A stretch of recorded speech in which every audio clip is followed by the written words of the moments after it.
Most people look at the Great Pyramid of Giza and see a monumental tomb, or perhaps just an imposing mountain of stacked limestone. For millennia, it sat on the plateau as an object of speculation. Well into the 19th century, observers lacked the tools to understand the structure, relying on rough estimates and myth to explain its scale. The monument is actually a massive, intentionally encoded physical dataset.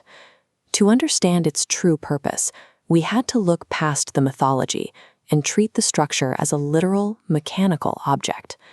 That transition began in 1880 with Sir Flinders Petrie. He was a strict empiricist who ignored mysticism in favor of precision instruments like the theodolite. This grid shows the first staggering metric Petrie recorded, a 13-acre base leveled to within just 2.1 centimeters across desert rock. He found that the remaining exterior casing joints were fitted together with an average gap of just 1/50th of an inch. Petrie also confirmed the footprint was aligned to true north. Achieving that kind of accuracy across 13 acres remains a severe engineering challenge, even with modern laser positioning. Inside the monument, Petrie ran a survey straight up from the base to the floor of the upper chamber. He recorded the elevation at exactly 138 feet. Petrie recorded these physical measurements with precise accuracy, but without broader historical context, the data sat in a vacuum for over a century. In 2017, the investigation shifted. The focus moved away from physical masonry and into the timeline of human events. Independent researcher Petre Breshears began aggregating 9,000 years of primary historical records, documenting everything from plagues and solar eclipses to dynastic collapses. By sifting through thousands of sources, Breshears identified a repeating pattern of widespread civilizational resets. This timeline charts the Phoenix cycle.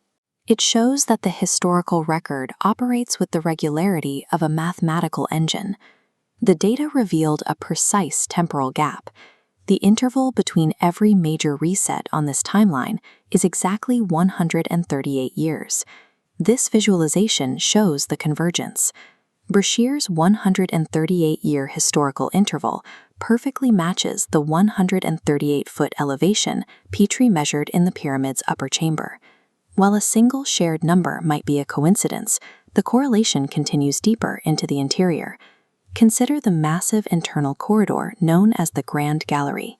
This visualization tracks the 19 layered stone courses of the gallery's walls.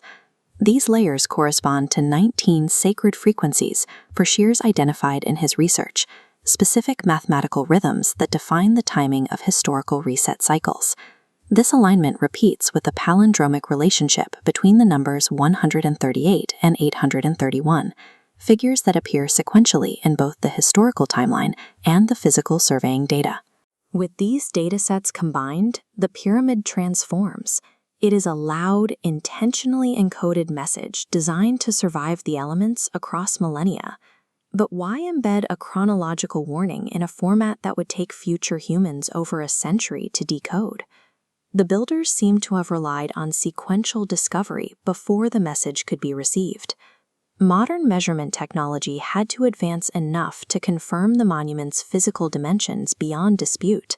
Simultaneously, our ability to archive and aggregate historical records had to become vast enough to recognize these massive chronological patterns. Petrie and Breshears could not have collaborated. The monument required Petrie to anchor the math first, and Breshears decades later to translate what that math meant. Some truths are only visible across centuries. It leaves one to wonder what other warnings are sitting in plain sight, waiting for our technology to catch up.